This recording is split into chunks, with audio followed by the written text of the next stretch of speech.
Good morning class. देखिए हम लोग पढ़ रहे हैं मॉडल प्राइमरी ऑक्सिलरी। ठीक है,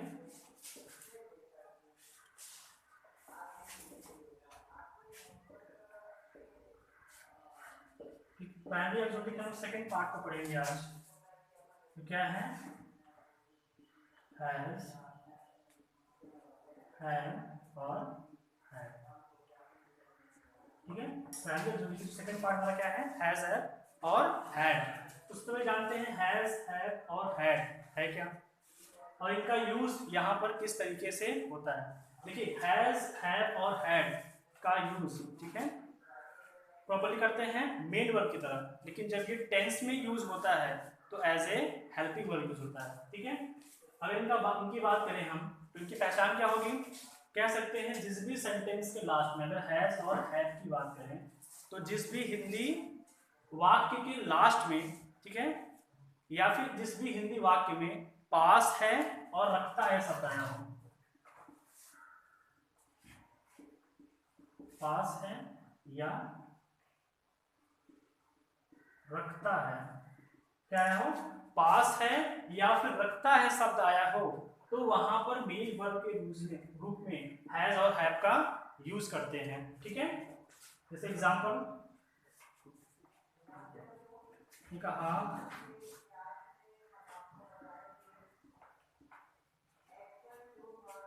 उसके पास एक पेन है,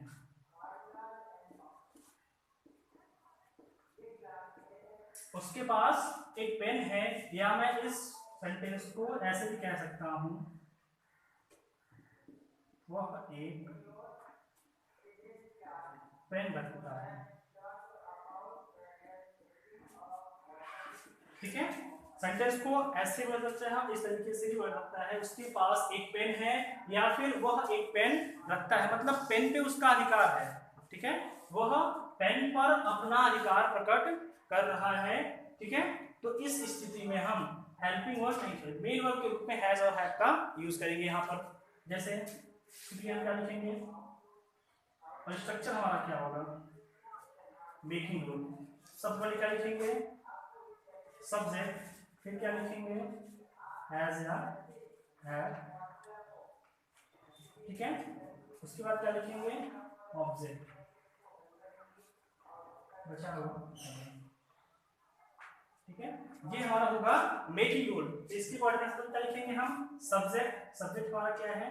ही। उसके बाद हैज या हैड। तो ध्यान रखिएगा सिंगुलर नंबर, ठीक है, अगर बात करें सिंगुलर नंबर के साथ सब्जेक्ट मेन वर्ब क्या लगेगा? हैज, और प्लूरल नंबर के साथ मेन वर्ब क्या लगेगा? हैव। ठीक है, सिंगुलर नंबर क्या क्या आता है? he, she, it या फिर किसी का नाम, और प्लूरल नंबर में you, we, they या एक से अधिक वस्तुएं। ठीक है, तो क्या होगा? एक पेन है, ठीक है, या फिर बात करें सब्जेक्ट हमारा क्या है? सिंगुलर नंबर है, ये क्या है? सिंगुलर नंबर, तो मेन क्या लगाएंगे? हैज। ऑब्जेक्ट बचा क्या हमारा? अ पेन। ठीक है, और एग्जांपल देख लेते हैं।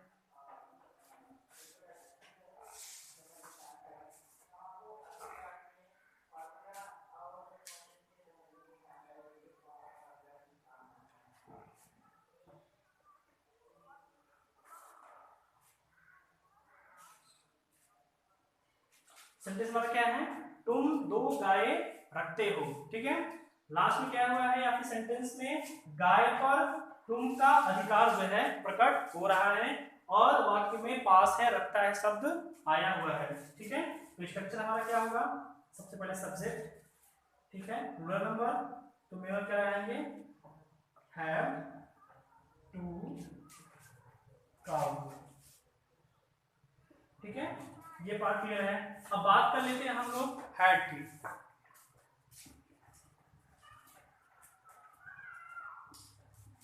तो हैड की पहचान क्या होगा? जिस भी सेंटेंस के लास्ट में, ठीक है, पास था या रखता था, पास था या फिर रखता था शब्द आया हो, तो वहां पर मेन वर्ब के रूप में हैड का यूज करते हैं। ठीक, और इसका स्ट्रक्चर क्या होगा? सेम होगा, सब्जेक्ट होगा, फिर क्या होगा? हैड होगा, ध्यान रखिएगा। ऑल सब्जेक्ट के साथ हेल्पिंग में क्या यूज करते हैं, हैड यूज करते हैं। उसके बाद क्या होगा हमारा ऑब्जेक्ट होगा प्लस क्या होगा अदर होगा। तो एग्जांपल देखते हैं, शोहन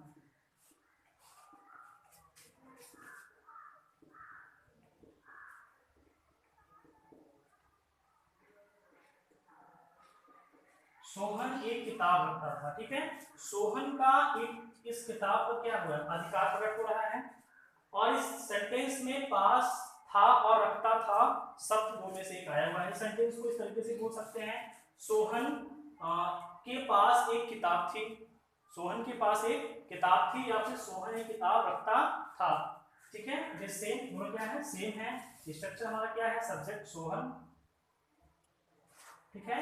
मेन वर्ब क्या लगाएंगे, ऑल सब्जेक्ट के साथ मेन वर्ब हैड। उसके बाद क्या लगाएंगे, ऑब्जेक्ट हमारा क्या बचा, अ बुक। और एग्जांपल देखते हैं,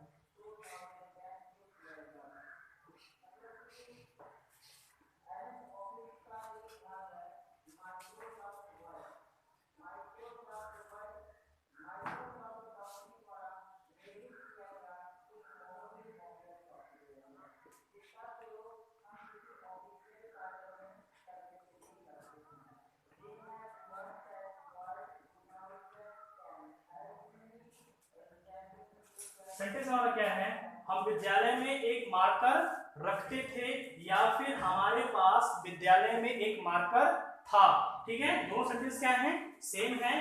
देखिए हमारा जो है इस मार्कर पर एक अधिकार प्रकट हो रहा है, ठीक है। हम कह सकते हैं कि मार्कर जो है विद्यालय में मार्कर रखते हैं, मतलब मेरा ही मार्कर हो सकता है, ठीक है।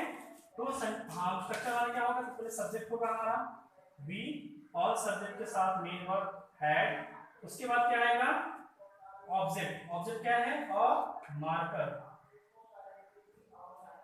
ठीक है। अदर में क्या बचा, इन द स्कूल,